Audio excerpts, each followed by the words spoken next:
Hello मेरे प्यारे बच्चों, very good morning to all of you. आज हम लोग चल रहे हैं क्लास नाइन्थ का साइंस चैप्टर 9 बल तथा गति के नियम के अभ्यास के प्रश्नों को देखेंगे। और ये अभ्यास के प्रश्न हम लोग स्टार्ट करेंगे क्वेश्चन नंबर 6 से। इसके पहले के क्वेश्चंस को मैं ऑलरेडी पहले बता चुका हूं। क्वेश्चन नंबर 6 कहता है 1 केजी द्रव्यमान के एक पत्थर को 20 मीटर पर सेकेंड के वेग से झील की जमी हुई सतह पर फेंका जाता है। पत्थर 50 मीटर की दूरी तय करने के बाद रुक जाता है। पत्थर और बर्फ के बीच लगने वाले घर्षण बल की गणना करें। बच्चों, तो एक पत्थर है जो एक जमी हुई झील के ऊपर क्या किया गया है, फेंका गया है ना। और उस पत्थर का जो द्रव्यमान है हमारे पास दिया हुआ क्या है, उसको पहले हम लोग समझेंगे। क्वेश्चन नंबर 6 दिया हुआ है कि जो वस्तु का द्रव्यमान है, वो जो पत्थर है वो 1 केजी का है। जमी हुई झील के ऊपर 1 केजी का वस्तु फेंका गया है और जिसमें फेंका गया उस समय उसका जो प्रारंभिक वेग था वो था 20 मीटर पर सेकेंड। फेंकने के बाद वह कुछ दूरी के बाद जाकर क्या होता है, रुक जाता है, क्योंकि जो बर्फ की सतह है उस पर विपरीत दिशा में बल लगाता है, यानी घर्षण बल आरोपित करता है। और घर्षण बल लगाने से उसका अंतिम वेग क्या हो जाता है, 0 मीटर पर सेकेंड। और वह कुल कितनी दूरी तय करता है, S बराबर 50 मीटर। तो बच्चों, हम लोगों को पत्थर और बर्फ के बीच लगने वाले घर्षण बल की गणना करना है। तो बल की गणना करने के लिए हम लोगों को पहले निकालना होगा त्वरण, है ना। हमारे पास दिया हुआ है U, V, S और A। इन चारों से संबंधित हमारे पास गति का कौन सा समीकरण है? Any guess everyone? गुड, आप सभी सही गेस कर रहे हैं। हम लोग इस्तेमाल करेंगे गति का तृतीय समीकरण। गति के तृतीय समीकरण से। गति का तृतीय समीकरण क्या है? 2as is equal to V square minus U square. यहां से हम लोगों को निकालना क्या है, a। तो हम ये 2s को उधर ले जाएंगे तो a बराबर हमें क्या मिलेगा, V square minus U square by 2s।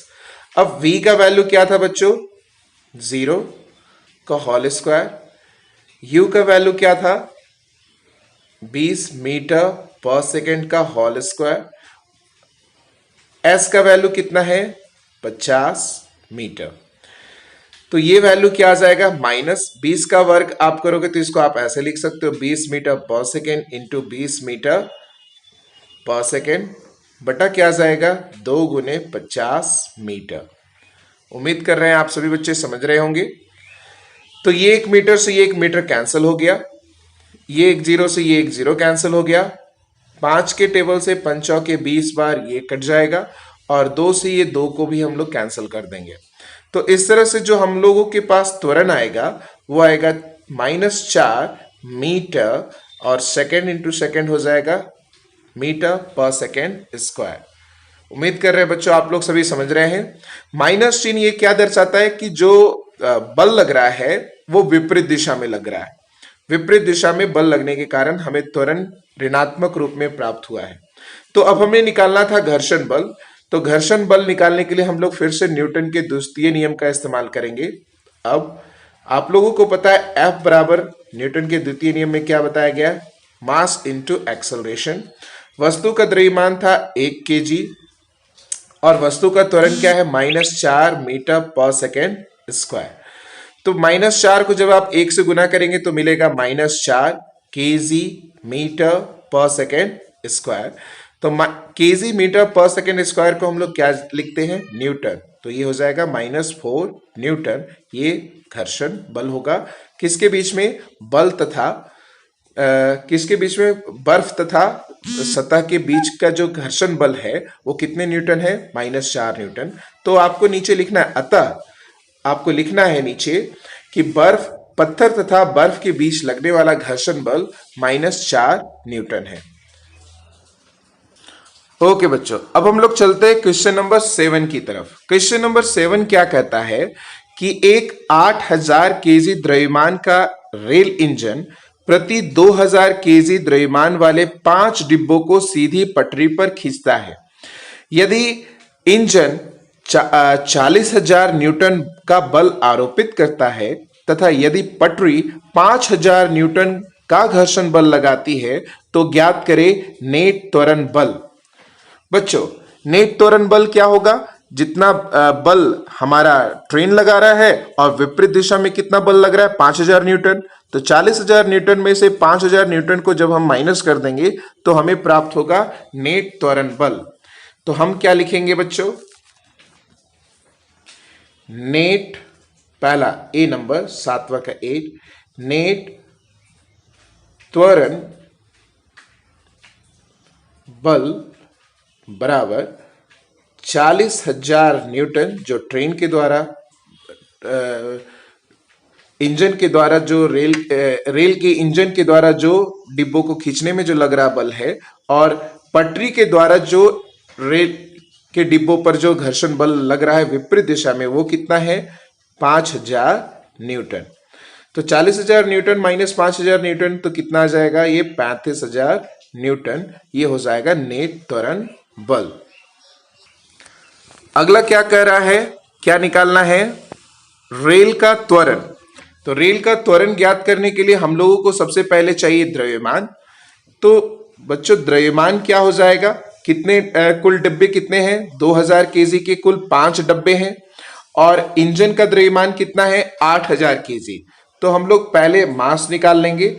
तो एक डिब्बे का द्रव्यमान था 2000 और उस तरह के कुल कितने डिब्बे थे? 5। तो 5 गुने 2000 केजी, ये हो जाएगा आपके डिब्बों का द्रव्यमान।